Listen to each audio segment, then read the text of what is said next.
going to be going over objections to the teleological or the fine-tuning argument for the existence of God.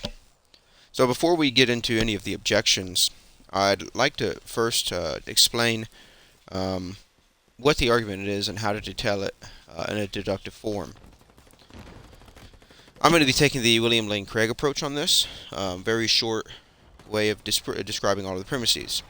It starts like this. Premise 1, fine-tuning of the universe is either due to necessity, chance, or design.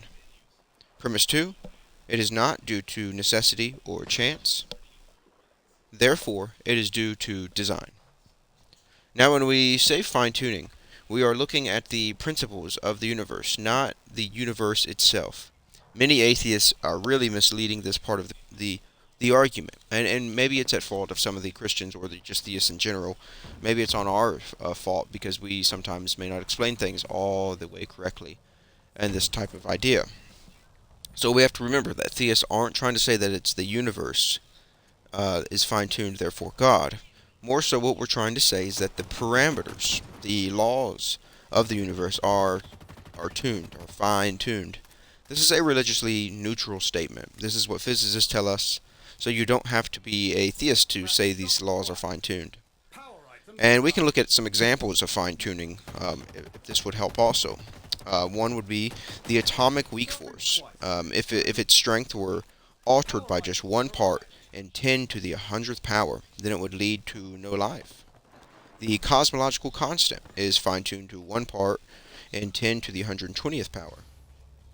The Big Bang's low entropy condition, existing by chance, are just 1 into 10 to 10 to the 123rd power.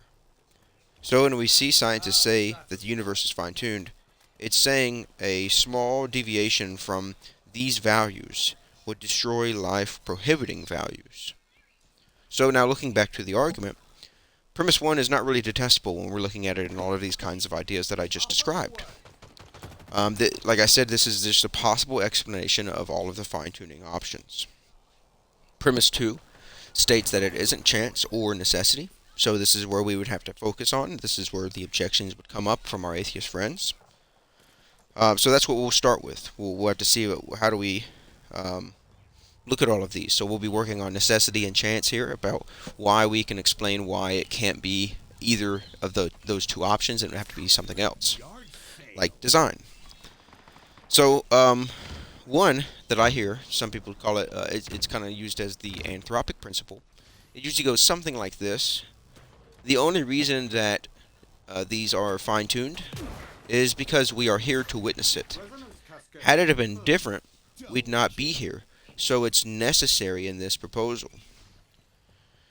And this is just a short version of it. I know there's better ways to formulate it, but I'm just going to go off of this basic so I don't keep this going for too long. And there is a basic response to this that many have come with. Richard Swinburne is another one that has used this. And he says, imagine a criminal is about to be put to the death penalty for his crimes. Guards line him up on the wall. 50 guards are holding rifles, and they aim to fire at this criminal. They all fire, but no bullet hits the criminal. Someone asks, why did this happen? And the criminal says, of course it happened. If it were any different, then I wouldn't be here to say it. This explanation doesn't really explain why they all missed. We could still ask, was it staged? Was it a conspiracy theory that they, had blanks in their guns? And obviously chance would not describe why 50 people missed when, that just doesn't make sense. By chance alone, why was it that 50 people missed?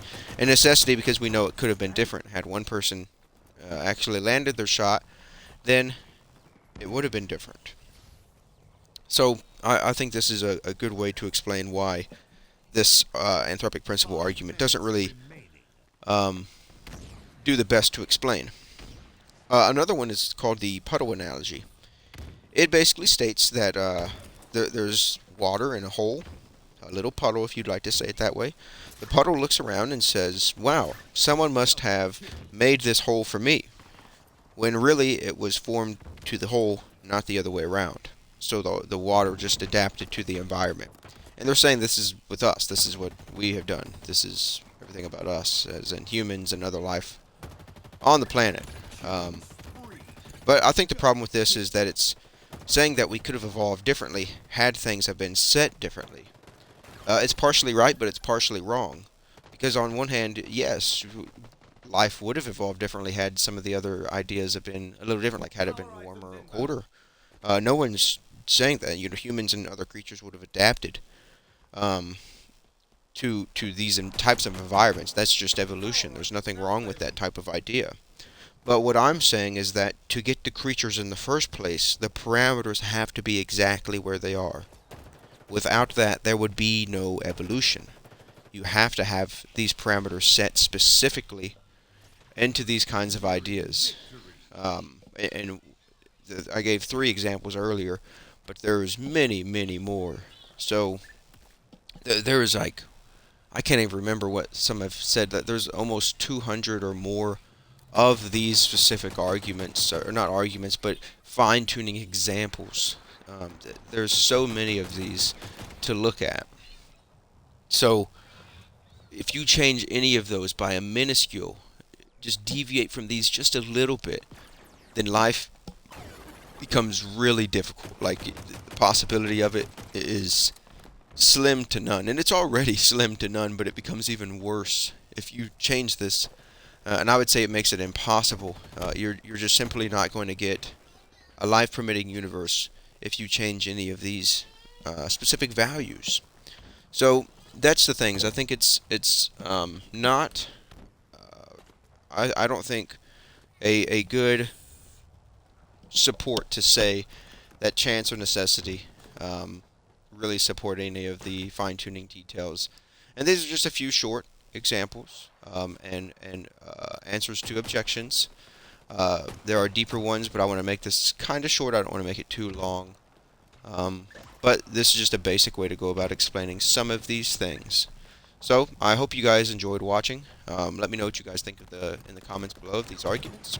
And thank you for watching. Like and subscribe for more content like this. Thank you.